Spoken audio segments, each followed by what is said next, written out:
Hello, everyone. This is Tim Harris with the Harris Real Estate University, and welcome to a very special superstar interview that we're doing today with longtime Harris Real Estate University coaching student J.J. Love. And before I introduce everyone to J.J. Love, I want to remind all of you that Harris Real Estate University superstar interviews are available for immediate free download and listen. Anytime you'd like to watch one of the videos or listen to any of the audio interviews, just hop on over to realestateinsidernews.com and click on the little superstar interview tab at the top, and then you can listen to past interviews. We, at this point, have hundreds of them. So please go ahead and do that after you're done listening to what I believe is going to be one of my most my favorite interviews in a long time with J.J. Love. So without any further delay, J.J., welcome to the call.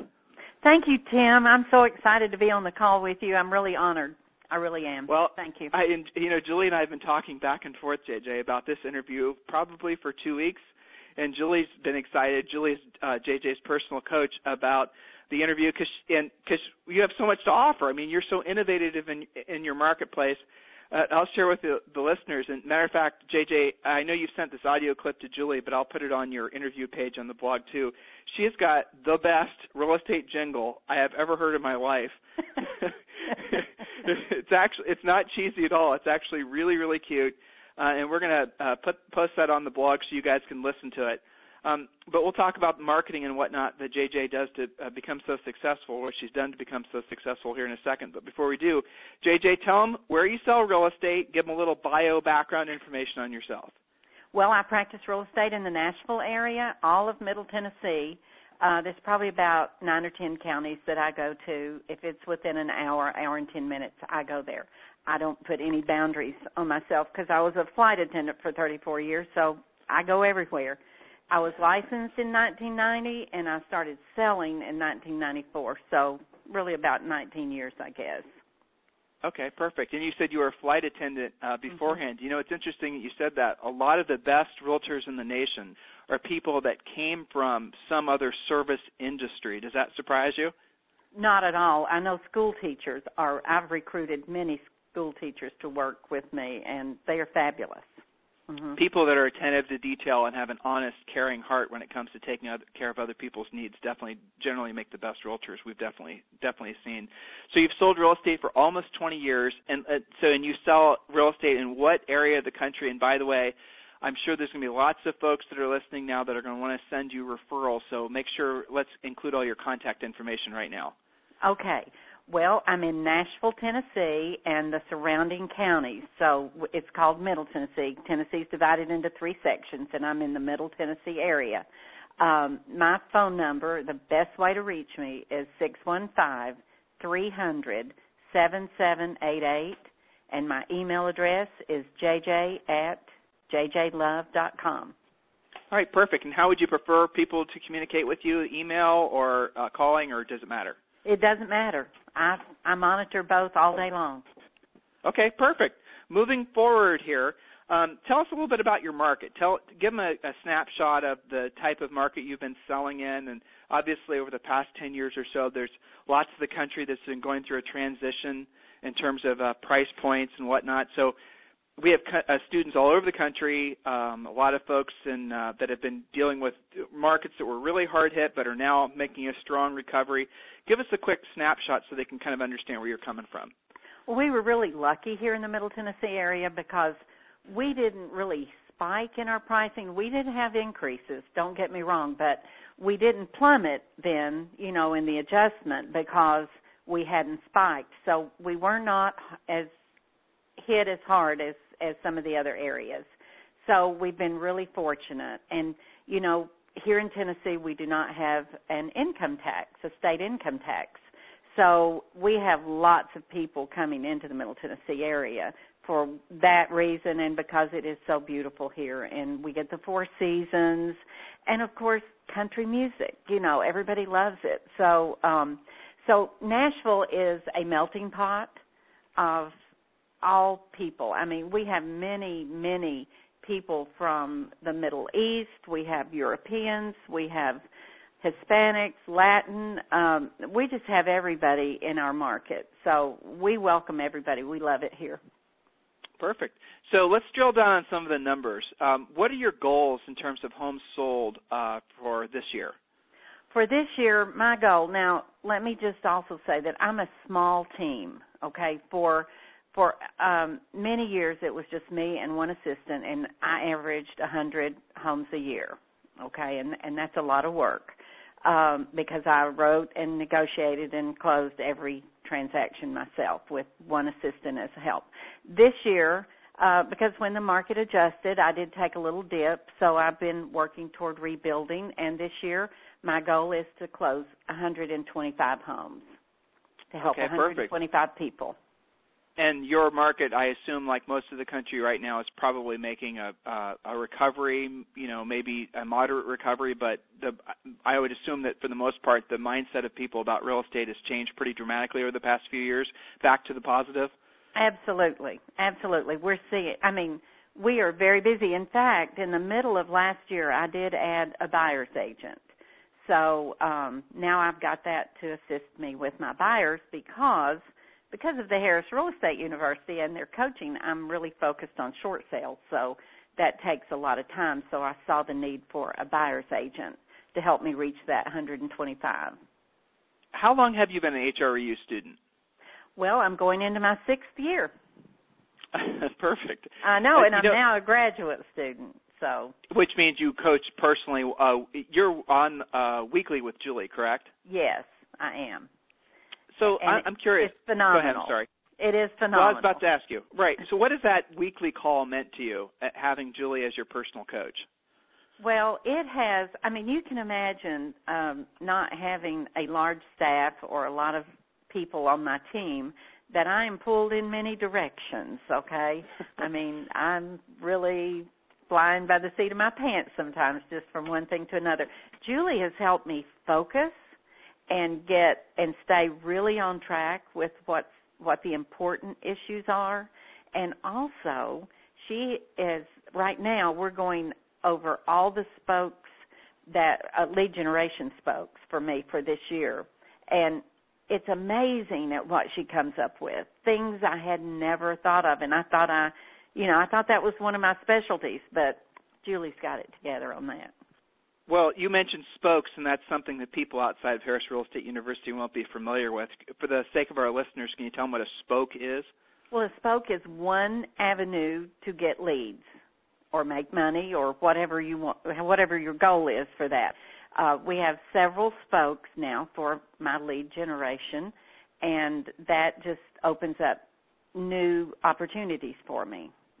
Right. Just carry the analogy through, listeners. The idea is that the more spokes you have, thinking of your business as a wheel, the more spokes you have, the stronger your wheel will be, right? So exactly. A lot of realtors traditionally have been trained only to focus on, say, for example, your centers of influence or past clients. Well, everyone has lived through now, hopefully, the worst real estate market in our lifetimes, and we know that if you were relying on your center of influence and past clients during that shift, well, you probably were suffering needlessly had you had more and stronger spokes.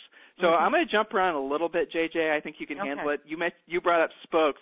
What are your strongest spokes right now? What are your strongest lead generation tools right now? Well, I have always had a good relationship with my sphere of influence because that is, when we get to one of those questions maybe about do you need time off or anything like that, the answer is no for me. So I'm constantly on the phone calling past clients, staying in touch, asking for referrals. And so I do have a large referral base. So I stay with them, and they're still a good spoke for me. I also have a lead-generating website that I have that is awesome. I advertise here we have the Home Center Network, which advertises real estate. And so I do Realtor Reality starring JJ and Jazzy. Jazzy's my little Shih Tzu puppy. And so people love that. So I get lots of leads from that. There's the 800 number, the Harris Real Estate 800 number that I use. It's phenomenal. There's so many things. I do mail-outs still and my mail-outs are now focused on short sales. So I pick a neighborhood that I know in '05 or '06 or whatever back then really had those kind of loans that needed some help now. So I focus on those. I do door knocking. I do it all, Tim. I really do. Well, you know, the interesting thing is, from what I'm hearing you say, every single day you have agents who will say, well, my problem is I don't have enough leads. And you are a living testament to the fact that there is no such thing as not enough leads. Leads are all around us. It's easy as anything to get a buyer or seller lead. It's just not a challenge. It's the follow-through, the being, and you mentioned that you are proactively going after the business every single day, and yet you have some passive things like your website.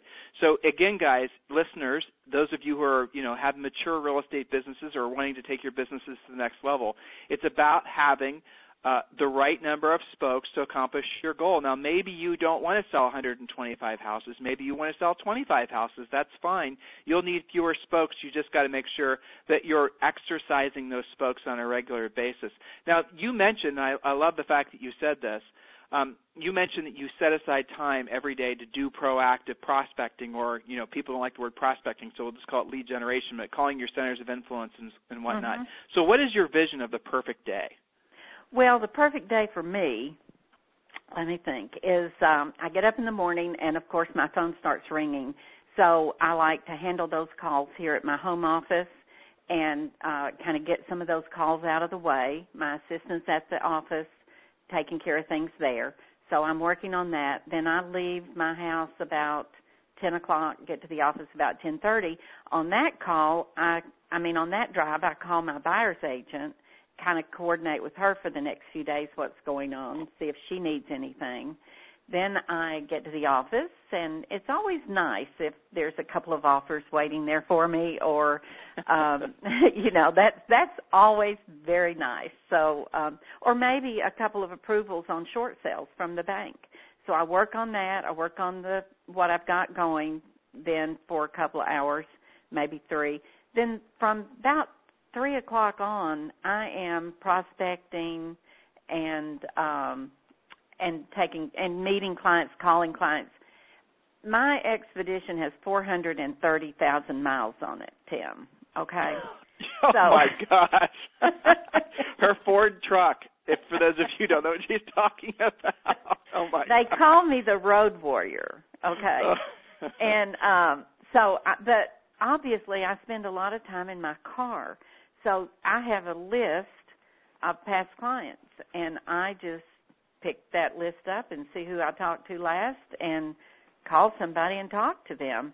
And if I'm in a neighborhood where I had sold a home to somebody, I look them up, their number, and I say, hey, I was just driving by, and I thought about you, and I just wanted to make sure that y'all were still okay and, not needing any help or, anything like that. And so they just how's the kids or whatever. So it's just kind of an impromptu call to these people so that we just connect. That makes sense. Mm-hmm. So, as far as making these proactive reach outs to folks, a lot of agents are very reluctant to do that. They're very nervous about doing anything that will require them to be directly in front of a buyer or a seller. Either they're okay if the lead is given to them, or if it shows up on their website, or if it's a referral, even if it's got some onerous referral fee. But so many agents, JJ, they're paralyzed with fear about the idea of actually doing some of the things that are so obviously natural and organic for you. How did you ever have that type of reluctance to proactively go after the business? And if you did, how did you overcome it?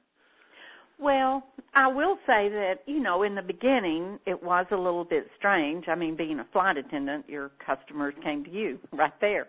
But, yeah. And I did have to work on it and develop it. I talk about, I've mentored many agents over the years, and so I talk about the 3 C's, okay, and that's courage, commitment, and coaching, okay? So you got to have the courage to get out there and go for it. You've got to make that phone call. You have to knock on that door, because the mindset that you need is, I'm not asking for their business. I'm offering help to them.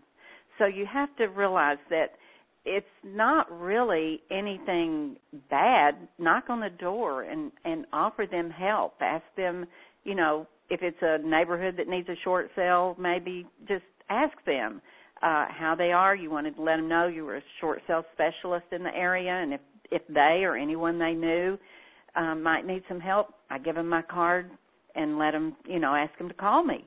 And I do get lots of calls from that. Sometimes people just need permission to call you, you know. You just said something really important, JJ. I want to just play this tape back because it's so important. Your mindset, that's the answer, that's the essence of what is allowing you so effortlessly at this point to proactively go after the business. Your mindset is, I am here to help you. What can I do to help you? And that's so critical from a coach's perspective, guys. If you're having call reluctance or door-knocking reluctance or any kind of prospecting reluctance, shift your mindset from thinking about yourself and what you're going to say and put it in a place where I am here to help you. You can even say that to folks, like JJ obviously does. What can I do to help you? How can I be of service to you? Have that be your dominant thought, not about what am I going to say if they say this, or what's going to happen if this happens, or da-da-da-da-da. Don't run all those worst-case scenarios through your mind. Just put yourself in a place where you know you're here to help people. Am I hitting on all cylinders here, JJ? Absolutely. And so when you had that mindset, when you adopted that mindset, how quickly were you able to then to set aside the ego-based fear about prospecting?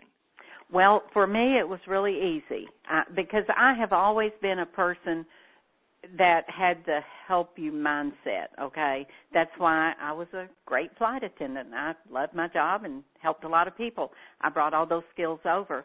So I had it in me to feel that way, but I did have to get over the initial little bit of fear about approaching people. But once I really got that mindset and I realized, hey, I'm offering them something, I want to help them, then it really wasn't hard at all. And the mindset is what changed it. Just making up my mind that, hey, I am calling this person because they need me. They need my help. They might make a call to some office and get somebody that's not as trained as I am, as coached as I am, and maybe that person won't help them in the right way. So they need me. So that's how I look at it. And guys, that's not JJ just pumping herself up. She's stating a fact. You know, she's not just basically saying those aren't just affirmations that she's giving herself. The reality of it is the probability of those potential sellers of hers coming across another agent with her experience is very, very low. So even if you're a brand new agent, guys, once you're willing to be coached and once you're willing to learn how to actually help people in this marketplace, because here's JJ in a market that didn't even take a huge nosedive in terms of values, and she's still doing tons of short sales, and she knows that she knows that she's the best person to actually help these folks and solve a problem. What can I do to help you? That seems like such a simple message. I know there's people listening, half-heartedly right now, and they're hearing, okay, let's go on to the next point, next topic. Let me hear about, whatever.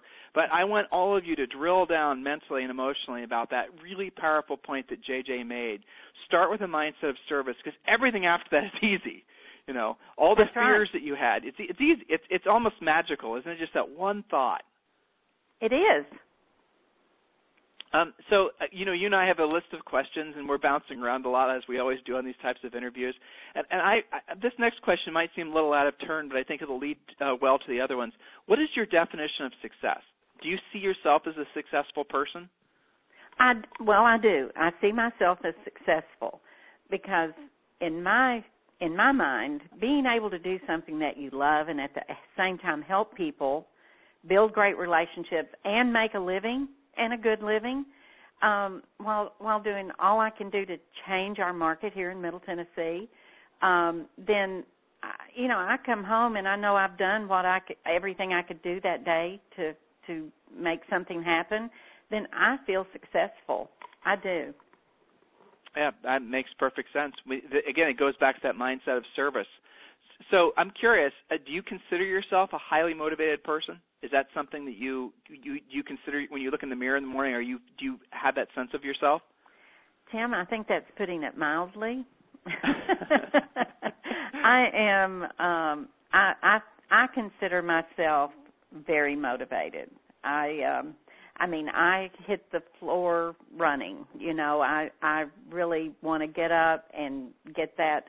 Of course, I just get bombarded with phone calls first thing in the morning. And this is something else I'd like to say to the listeners. Answer your phone, okay? That sounds silly, doesn't it, Tim? Well, how about the next one? Call people back. That's right. But do you know how many times I'll answer my phone and somebody I don't know, they'll say, oh, that's really you, JJ? I mean, it's like crazy. People do not answer their phone. And if you don't answer your phone, that person may pick up the phone and call me or call someone else. So answer your phone. Even if you can't talk to them right then, answer the phone. Make the connection. Let them know you want to help them and that you'll get right back to them if you can't talk to them at that point. But, yes, back to your question, I'm very highly motivated. I always set goals, and I do everything I can to achieve them. I do. Back to JJ's point with regards to the answering of the phone, she uses 1-800-HOME-HOTLINE.com. Everyone on this call should check that out. I'm not going to talk about that now, but definitely is something that will help you be in communication. And, the communication thing, the returning phone calls, new agents out there, those of you who are, and there's hundreds of thousands of agents, people that are just getting their real estate licenses. JJ is making so many brilliant points, but in terms of a very basic point, number one complaint that folks have after a closing, and this has been this number one complaint that people have always had about realtors after a closing, is lack of communication. They just don't return phone calls, don't return emails. If you just make your number one mission in life to be like JJ when it comes to following up with folks, you will be successful just because nobody else does. It's crazy that people aren't more adamant about that very, very basic point, but they just aren't. Mm-hmm. So JJ, what do you do when you don't feel motivated? When you're not necessarily in your peak performance state, how do you motivate yourself? Well, I really don't have a problem with not being motivated, but I will say that every now and then I do get off track. You just get sidetracked on something, and you have to refocus. And when that happens, I just go back to the core essentials of real estate. I go to the Harris Real Estate University Library. I listen to some of the classes that are appropriate for me at the time, and then of course I have Julie. So she, one call with her, and I'm back on course for sure. And if I ever do have the slightest feeling of not being motivated, my call with Julie pumps me up like unbelievably. The office, well, they always know that, when though. I've been on. They always know when I've been on the phone with Julie. Well, talk about that. What specifically about the coaching call you have with Julie helps you to be motivated? How does that? What are the pieces that are put together on those calls that help you to be motivated? Well, for there's a lot of agents out there who've never been coached before and don't really know where you're coming from on that. So maybe we should kind of drill down on that a little bit. Okay, and Tim, I've been coached. This is another thing that agents should think about is be open-minded, be open to coaching, because somebody has been there before you. Somebody has that's already happened to them. They've already solved that issue. They've already, set the systems in place. So be open to coaching. Some people resent when somebody tries to offer them advice, but think of it as coaching. So I've had that coaching ever since 2 or 3 years into my career, but I hadn't had one-on-one coaching. And so when I started the one-on-one coaching with Julie, I thought, why hadn't I done this before? Because we focus on, she'll ask, okay, what are your issues right now?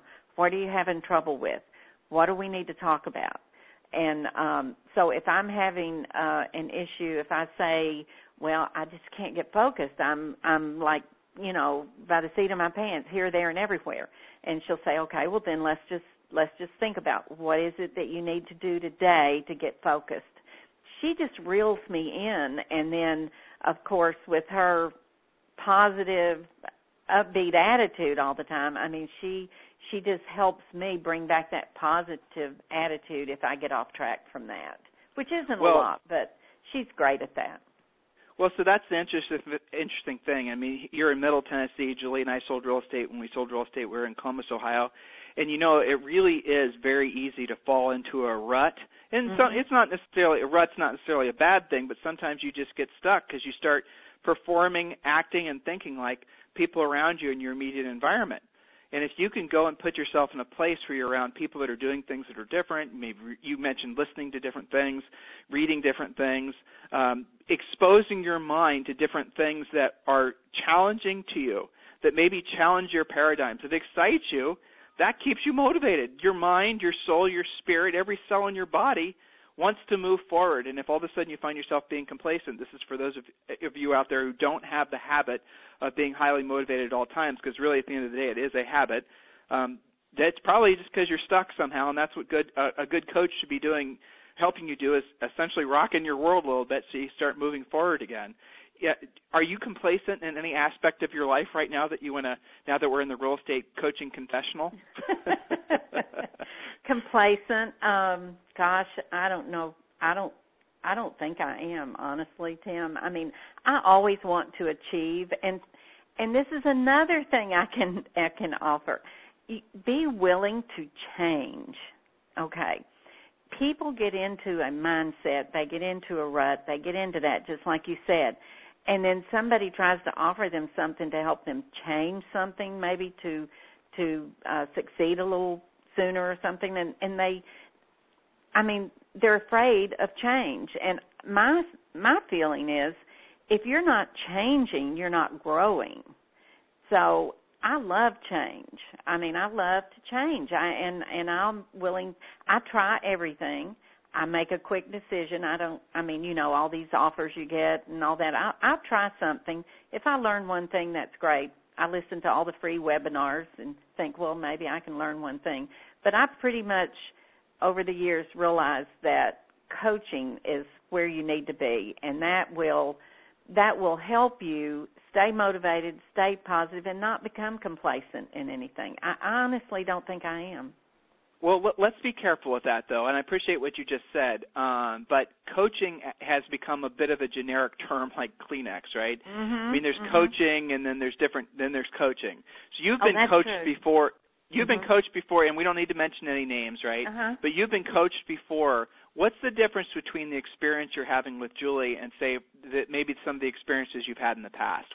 So what should someone look for when they're hiring a coach, JJ? Okay, well, I can really highly recommend get a one-on-one coach if possible. If not, I mean, I live, breathe, and eat the Harris Real Estate University. Okay, so I think if you can't one-on-one coach right now, at least become a member of the Harris Real Estate University in some of their classes and get their coaching that way, and then become a graduate student. But before, when I did coaching, there was a lot of stuff that was general and generic, and I'm not going to say that it didn't help me. It did, but it wasn't really specific. It wasn't really focused on me and what my needs are and how my business is run. So a lot of times they get into things that I'm really not interested in. I went to one coach for a couple of years and went to meetings and things, and he got on this weight loss thing. Well, that's not what I'm here for. I'm here to learn about how to succeed in real estate. So, with one-on-one, it's about you. When I talk to Julie, she is totally focused on me and helping my career. Sky's the limit. She wants me to succeed more than I do, probably. But she really focuses on me, my needs, and what it takes to help me. Because that saying about you can't see the forest for the trees. Sometimes if you're in the middle of things, you don't really focus on maybe what move you need to take next. But Julie always sees it. So one-on-one you said a lot of good stuff there. Just pulling out some points I think that will help a lot of people, the most people listening to this call, because that's my mission as well. is that, guys, really at the end of the day, what a good one-on-one coach is going to do is really, as she said, help you drill down on the opportunities that you have in front of you to help people and make money. I mean, that's the essence of it. And there's a lot of, I think, confusion out there about what your business coach should be doing on your coaching calls. Sure, the conversation might occasionally wander off making money in your real estate practice, but at the end of the day, your job and the job of your Harris Real Estate University coach is to help you make money. That's it. You're here to make money. That's exactly the reason. Right. Yeah, and people get confused about that and confused on all sorts of different levels. But please, guys, don't be confused, because you have to make money. And you know what? If you have to make money, if you're going to be devoting the largest portion of your time to your real estate career, here's an idea. Make a ton of it. That's right. Yeah. And, you know, I mean, why not? At the end of the year, we went over, your treasure map, where you, right. Evaluate what you've done and figure out what you need to do to get to your next goal. And so Julie and I went over that. That was priceless. Nobody had ever really helped me see that. I mean, I always did it. I always knew my numbers. But going over that with Julie, she really focused, and that's how we came up with this, deciding to work on the spokes of lead generation. One of my goals is to have, I carried about 40 listings last year, and my goal is to get to 50 average, consistently carry 50 listings, and then eventually I want to get to 100 listings. I might have to add another person to my team when I do that. But just maybe. maybe. But so, to get that, to lay out that map of how I'm going to get there is what Julie's helped me with. I just think go, go, go, but Julie is helping me focus my energy in the areas that's going to produce those results that I need to get where I want to go. Well, because at the end of the day, in our real estate businesses, there's only, honestly, a handful, 4 or 5 things that will lead to a paycheck. And there's so many other things that are going to lead to you having days, if not weeks and months and years, of wasted energy, and you're going to sit back and you're going to go, what the heck happened to all that time? Why don't I have anything to show for it? Guys, I'm going to drill down on this again because for some reason people are confused about this, and please don't be confused. You are business owners. Your job is to make a profit. If you're not making a profit, that's what you're putting in your pocket. You could argue before taxes or after taxes, but if you're not actually building wealth, if you're not actually saving money, if you're not actually buying rental properties, if you're not actually building a financial bridge to whatever might be next in your life, then what the heck are you doing? The job of as an entrepreneur, as a business owner, is to make money. That's it. And you will only make lots of money if your mindset is, how can I be of service to other people? Those two things go hand in hand. If you're finding yourself struggling and not making the money you want to make, go back to JJ's earlier point about what your dominant thought is. It has to be, what can I do to help other people? And then the money almost magically flows. And I'm not getting, weird on you guys, but it's just a simple fact. If your dominant thought is, how can I be of service to other people, the money just comes almost naturally. It feels amazing. So we've been talking a lot. It is. We've been talking myth, true or false. What I'm about to ask you: is there such thing as life balance? Okay, you're probably not going to want to hear what I have to say about that, but for me, I think it is a myth because as far as the way people try to teach you, you got to have all this time and all that stuff for people that your family and your kids, and yes, you do. But if, making money and providing a good living is also important for your family and your kids and everybody. For me, now, I do think it could be different for everyone, Tim, but for me, balance is achieving, is getting out there every day and doing what I need to do to make something happen. And my social life is my clients. Okay, I'll have lunch with a past client. I have dinner with some clients. Whatever. That's part of my daily routine that people would call balance, take some time off. Well, I cheat. I take time off, but it's with a client. So I just love working, and I want to achieve, and I don't need that balance that they talk about. It doesn't. It is a myth. There's no such thing as anyone who's ever been successful at anything in the history of everything who's had this mythical balance. And here's the thing that we've seen. A lot of agents will try to, accomplish this mythical balance thing, and in doing so, they'll totally screw their businesses up or their personal lives. In other words, trying to achieve the balance is what causes the lack of balance. Exactly. At every point. Yeah, I mean, but I'm sure in your life, at different stages, you've been more focused on one thing or the other, and that's really the answer, guys. If those of you who are seeking balance, JJ said it. Start focusing on your business because money does make things easier. I'm going to say this again because there's a lot of confusion about this. Don't be confused about this. Having money is better than not having money. Start with the balance of your checkbook and then work backwards. I can sense you have a thought. It's kind of a funny thought, isn't it? It is. All right.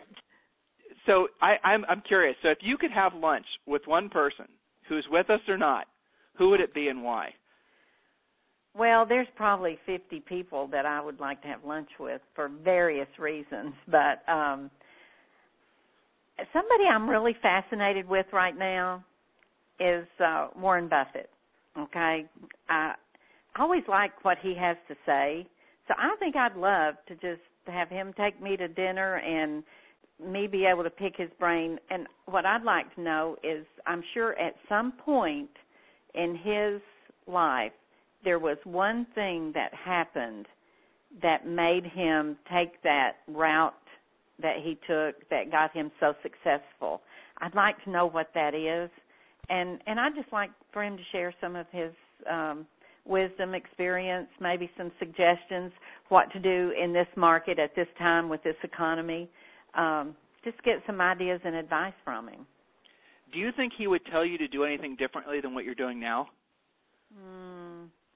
Well, maybe not. I mean, I don't know what else I could do, but I think he could probably give me some ideas. Okay, first of all, there are people who are business-minded, and then there are people who just have their business. Now, I'm not exactly business-minded.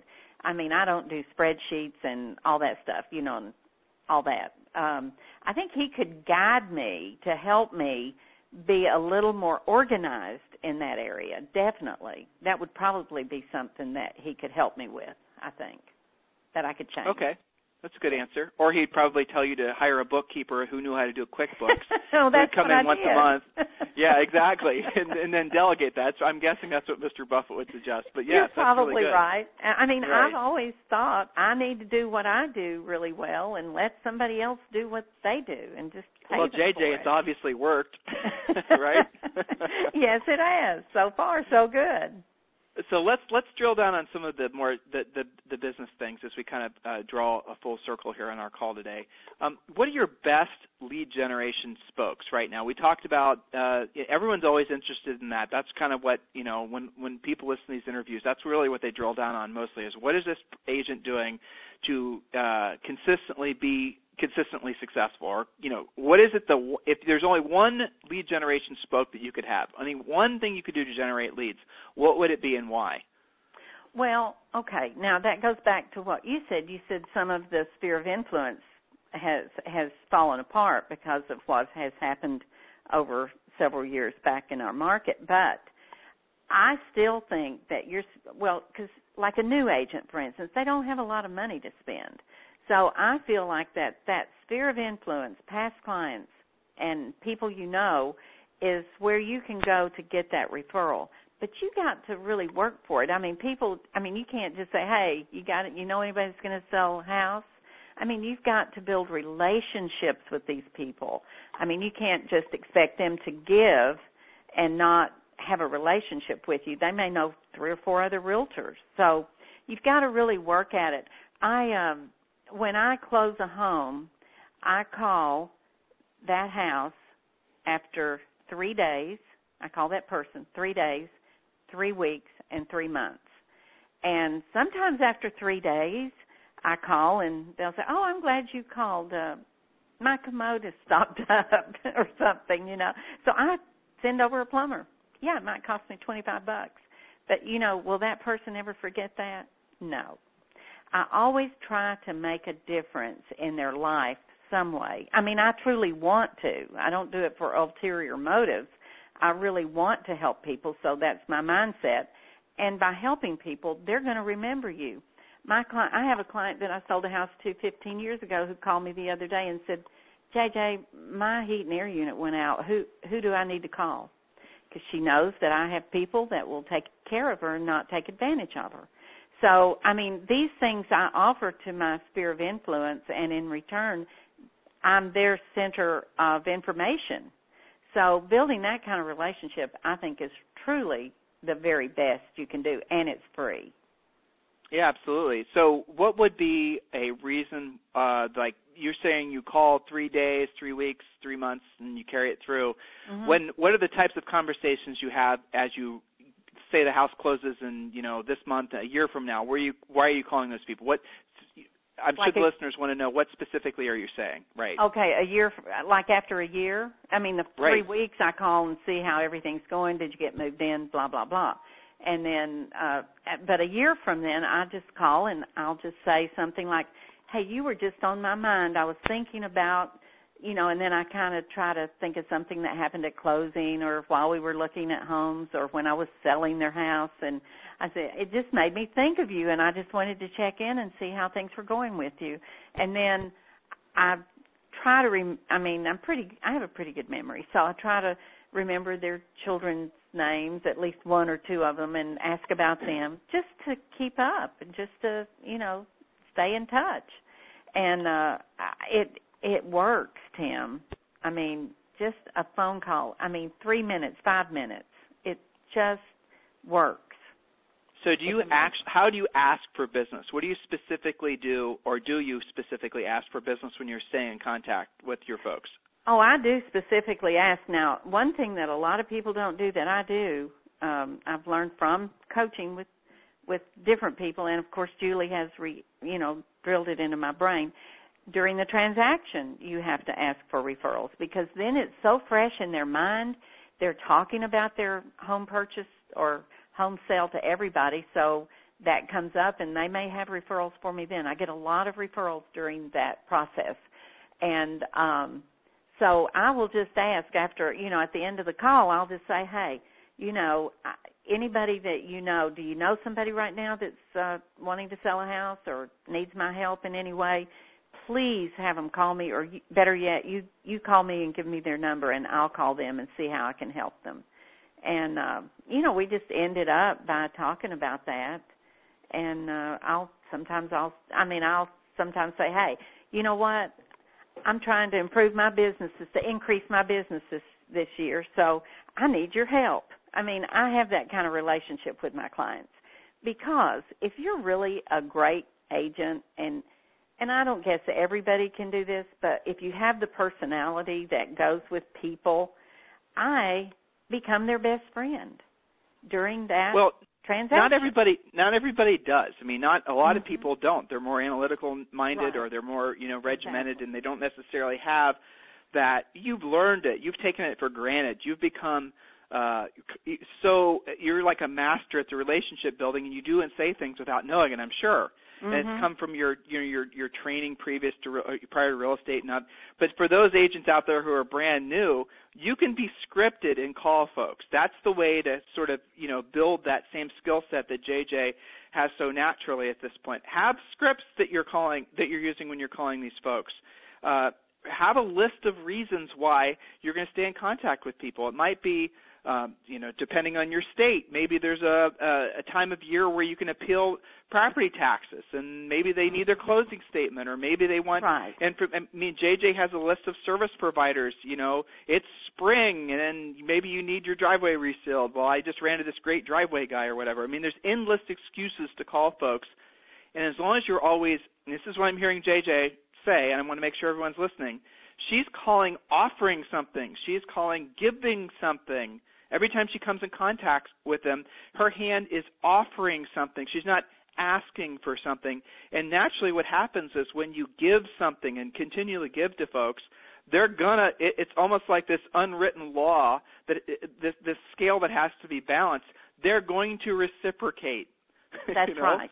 Mm-hmm. And that's what happens. Not some people, I imagine, maybe they never reciprocate, or maybe it takes years for them to reciprocate.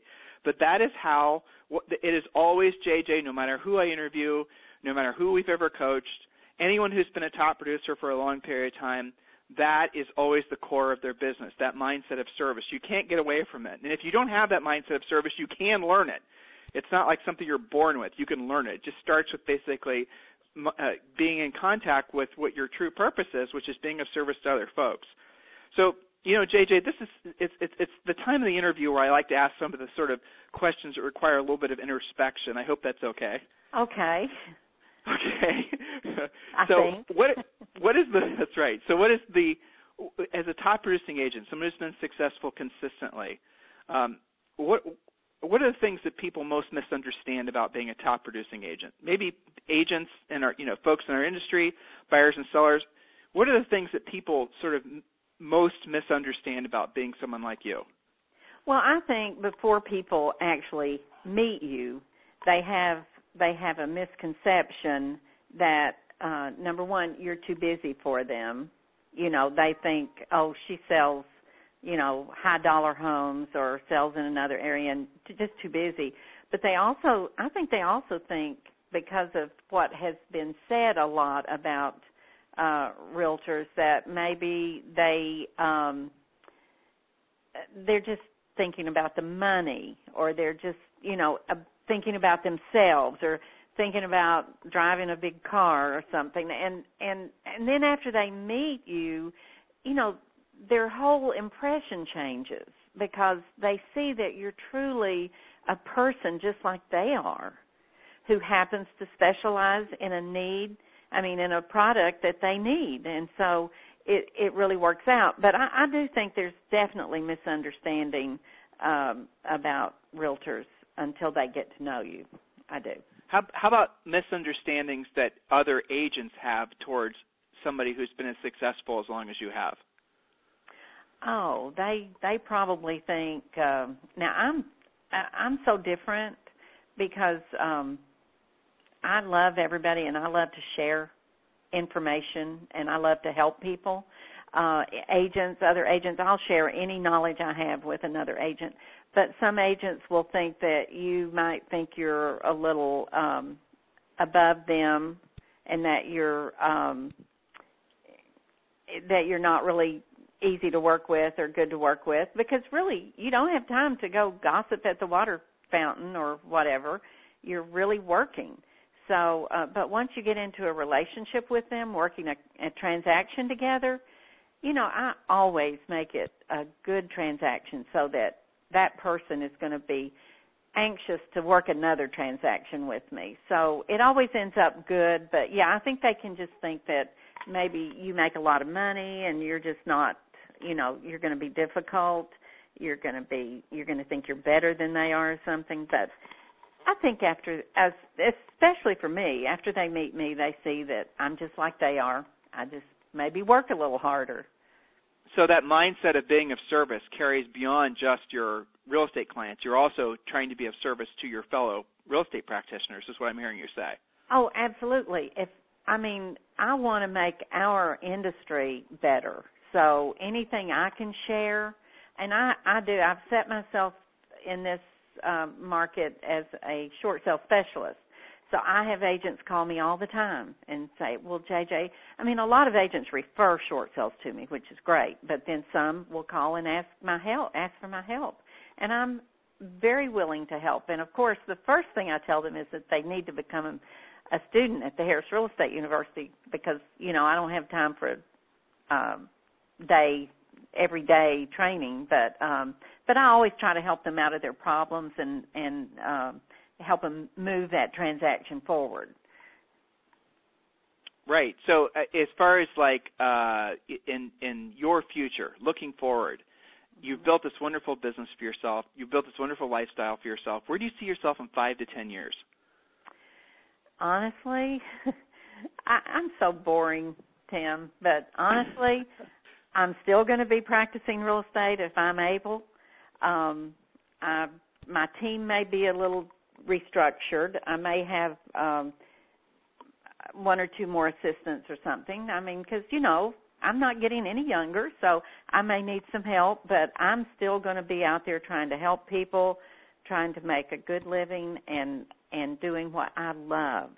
Because if you cannot do what you love, by the way, let me just throw this in here. This is my whole thing. If you're doing something and you don't love it, then you need to make a change. You need to make either a mindset change that you're going to love what you do, or you need to have the courage to change and find something that you love. Because do you love buying and selling homes? Do you love buying and selling homes, or do you love another aspect of the real estate business? I love the satisfaction that my clients get and that I get when we have a successful transaction. That's really critical. That's critical, though. We need to really make sure people are understanding that. Mm-hmm. You don't have to love. I mean, let's be honest. The mechanics of buying and selling real estate, boring. But the feeling that you're making a contribution to someone's future, the feeling of making that you're helping somebody, in the case of a distressed sale, you're helping someone avoid a foreclosure, helping someone buy their first house, whatever it is. Guys, you don't have to love buying and selling real estate, but the people helping aspect of the real estate business, you will, once you connect with that feeling inside, knowing that that's your higher purpose, you will find yourself absolutely passionately in love with the real estate business, because it does put you in a position to help people. There's only a few other professions where you can have this much positive influence on somebody's life. Love that, even if you don't love buying and selling real estate. This can be a very thankless industry. Thankless job sometimes if you're not connecting with the fact that this is about helping people. So I have a question for you. This is kind of interesting. If someone were to ask you, a brand new realtor, maybe someone who just got out of college, someone who's thinking about becoming a realtor, is real estate a good business to pursue? After your decades of experience, what would you tell them and why? I would tell them absolutely. And it goes back to what I said. It is something you can truly love. There will be an aspect of it that you can truly love, whatever your personality is.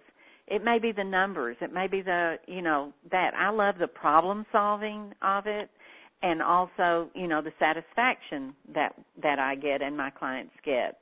But I think that anybody who can get into, I got to go back to this, Tim. When I first became a stewardess, okay, because it was a stewardess back then. People from my very first flight tried to recruit me to sell real estate for them. Yes. Now, looking back, I didn't have the courage to change, okay? But I knew at some point that I was going to become a realtor. So, and I feel that I was born to be a realtor. I was born to help people and be in this industry. So, but I'm also willing to do whatever it takes to succeed, okay? And if you can just be willing, you may not have to do it, but just be willing to do whatever it takes. If it takes 14 hours a day at first, just be willing to do it, and you will love real estate, because the sky's the limit. There is no limit on how many people you can help, on how much money you can make. So the sky's the limit, and I would recommend anybody that has any of the characteristics and the traits that would get you. I guess there are some people who just don't have the courage to work with the public. But I would say try to get over that, have some therapy. But yeah, absolutely. Real estate is wonderful. I just wish I had taken the offer from the people a long time ago, because, wow, just think how many people I could have helped over, That's right. Well, you still can't think how many people you can help, and you will help. Yes. JJ, what has coaching meant to you in your business? I know you've had a background in coaching that goes beyond just Harris Real Estate University. What has coaching meant to you in your business? Why is it something that, you've said it several times on this call, and all of our other graduate students say the same thing, that it's it's an intangible. It's something that's hard to put your finger on. But for you specifically, what has it meant to your business and to you personally? Well, coaching helped me. I mean, it means everything to me, and I will never ever not have a coach, and that will be Julie. I mean, I have found my coach, okay, and I wish I had found her a few years before, but I didn't, so I'm going to make the best of it now. But I have had several coaching situations over the years, but when I found Harris Real Estate University and started the classes and those coaches, I mean, that changed my life because there was a need, and they were helping me fulfill that need. I mean, because short sales were kind of going to become the dominant thing in the market. And it changed my life and my business because, you know, I have friends who back when the market adjusted didn't sell a house for 6 months or a year, and I never went a month without selling several houses. So it really helped me, and it has helped me absolutely focus on where I need to be to get where I want to go.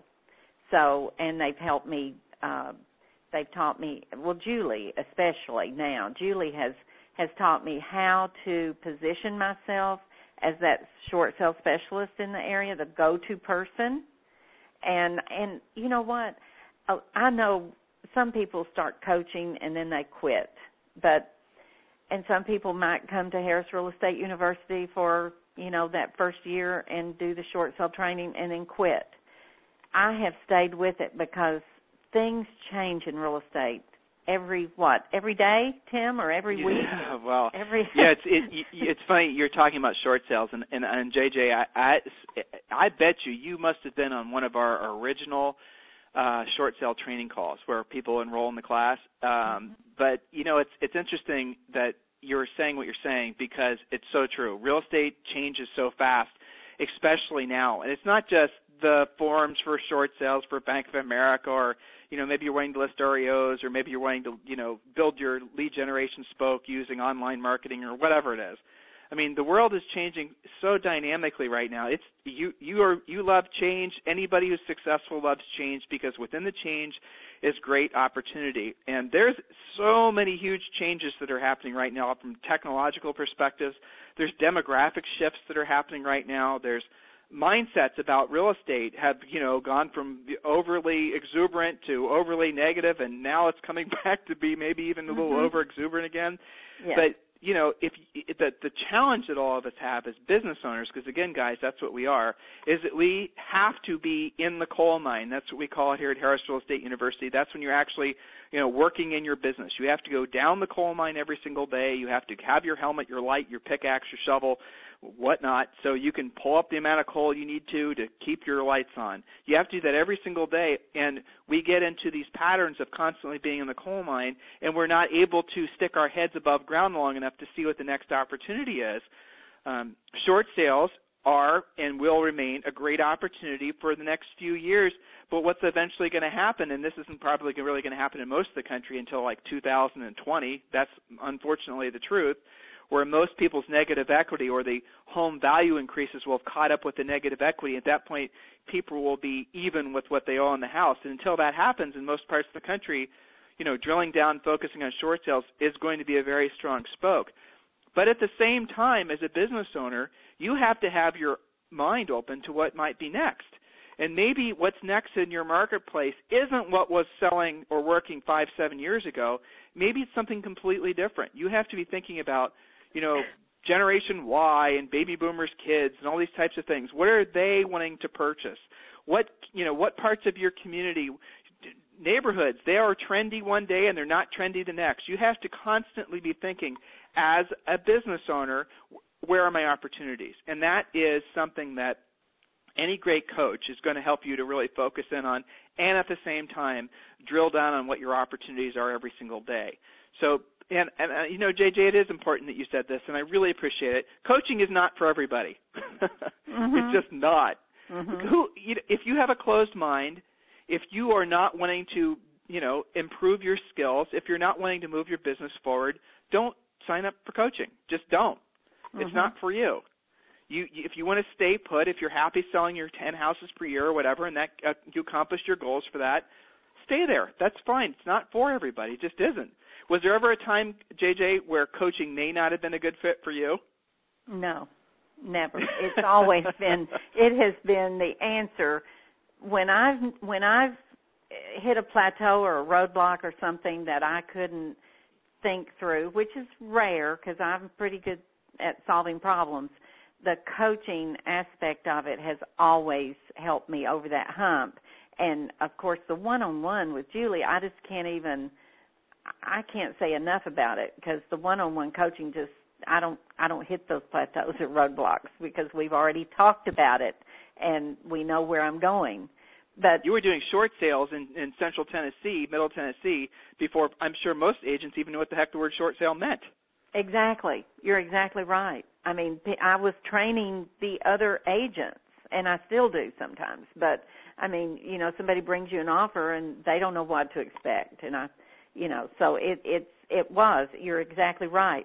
But at the same time, even though I'm a graduate student at Harris Real Estate University, and I coach one-on-one with Julie, I am on those calls on Thursday. There's 3 calls that I'm on every Thursday. It's rare that I miss one because I'm excited to learn what's new and and how there's a question and answer call. And if I have a question that something different pops up all the time, so I can get on there and ask that question and have that answered. I mean, it's phenomenal of what coaching offers and gives you. And if you have a great coach, with Julie, it's uncanny, the ability to know exactly what I need that day. She's amazing. So well, that's what probably 50,000 one-on-one coaching calls will do for you. It's probably the number that she's done. So JJ, why you? Why are you so successful at a time? We've talked about throughout this call. I think people have really gotten a sense of who you are. But if you could encapsulate it, if you could make it into an energy drink called JJ Love, why you? What is it that has made you successful at a time when so many agents have struggled? So many people in our nation have struggled. We're coming out of it, and the economy's getting better, and housing's improving. But what is it about JJ Love that's made you so successful when others, were struggling? Well, I've always been a glass half full person, and I know some of my friends in real estate, a deal falls apart, and they dwell on that for 4 months, and they worry about that commission that they lost, and it's just negative, negative, negative. When you are dwelling on the negative, you're creating negative energy and preventing something positive from happening. And I'm not, everything isn't perfect for me. I have things that happen, things that fall apart, and I do all I can do to resolve it, and if there's nothing I can do, I had a short sale go into foreclosure. The bank would not listen. They would not do anything. And it breaks my heart when that happens. But you know what? I had to just shake it off and move forward to the next transaction. After helping the client and find a place to live and all that. But, you just can't dwell on the negative, and I have not done that. And I'm very determined. I'm very competitive with myself. Other people can sell more than I do. That's fine. But I'm competitive with myself. I have to improve every year because, I just can't stand not changing, improving, and increasing. So, I was willing to do whatever it took.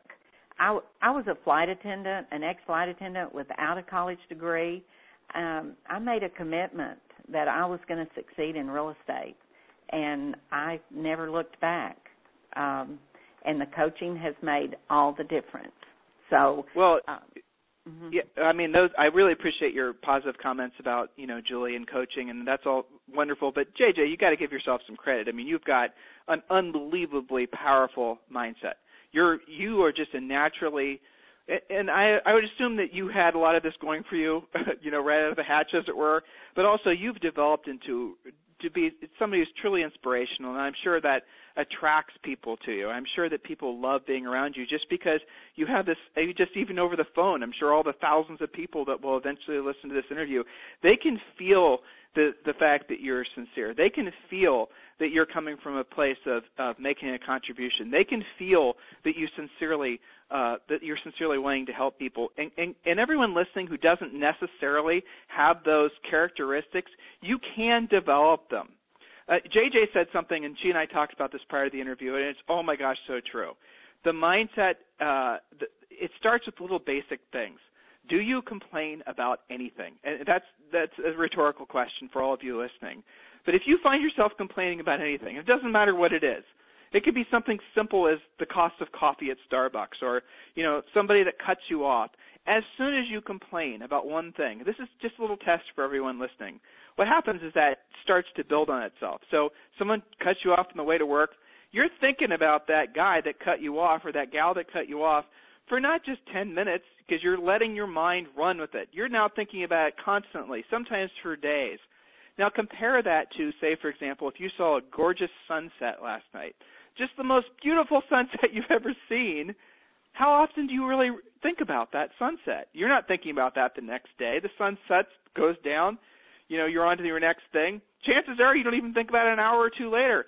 But if that one guy cuts you off on your way to work, you could be thinking about that. Now, who knows why the mind works that way? It just does, and everyone has that. It all starts with that first thought. It all starts, so if everyone's wanting to develop a mindset like JJ, and who wouldn't, start with the basic stuff. Do you complain?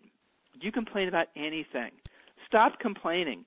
Stop associating with, people that complain. Stop watching TV shows, news shows, reading stuff that is essentially centered around complaining. That would be anything political, by the way, because that's just nothing but complaining. Right. I mean, how do you filter the information that comes at you? How do you consciously do it, or have you just basically gotten the habit of doing it? Are you asking me now? Not just. I am. Okay. Well, I listen to everything, and I decide if it's worthwhile or not. And if it's not, I just move on. I am pretty focused on what I want to do, and I think one thing, Tim, that I'd like to add about the mindset, how somebody always wants to blame somebody, like the transaction didn't work. Well, it's the mortgage company's fault. It's this fault, or we're having a problem. It's somebody's fault. Get that out of your head, because right. It does not matter whose fault it is. It matters how are we going to solve the problem. So I think if people can really work on developing a problem-solving attitude and mentality, that will really help, because then they will not be focusing on the negative. They'll be focusing on the positive, on how can I solve this. And it was really funny. I didn't realize I had a problem-solving mentality, but my first real estate company I was at, I was always listening when people were having a problem, and I'd want to go over and tell them how to solve it. And so I really worked on developing that, and it's really been essential. That's again, it goes back to the fact that you're coming from a place of wanting to make a sincere, positive contribution to other people's lives. So JJ, listen, I really appreciate our time together. I know we went above and beyond the allotted amount of time, but you had so much wonderful information to pass along to all of the listeners. And so if someone wants to send you a referral, just as we said at the top of the call, please let them know how they can do that. They can either call me at 615-300-7788. I always do my best to answer that. Sometimes if I get a message, I'll call back in a really timely manner. Or you can email me at jj@jjlove.com, and I will take care of whoever you send my way. And I can pretty much be guaranteed, or everyone listening, if they send a referral or call or email JJ, you can pretty much be guaranteed she'll either answer the call or call you back right away. I have a feeling that you will not have to worry about that. So JJ, listen, number one, thank you for your time today and being such a wonderful inspiration to our industry at a time when, frankly, the industry needs inspired. Thank you for being a Harris Real Estate University superstar. Thank you for being a Harris Real Estate University student. We appreciate you, and we appreciate the contribution you're making to our industry. Thank you, Tim. This has been fun, and I hope I have given people out there some little tidbits that will help them in their career. I have a feeling you have in more ways than you can possibly imagine. So on behalf of Julie, myself, and all the faculty and staff here at Harris Real Estate University, I want to sincerely thank you, all of you, for listening to today's Superstar interview. You can, of course, go back and listen to the details of this Superstar interview anytime you'd like, and go back and listen to all the previous Superstar interviews we have. Just hop on over to realestateinsidernews.com and click on the button at the top that says Superstar Interview. So again, on behalf of Julie, myself, and all the faculty and staff here at Harris Real Estate University, thank you for joining us today.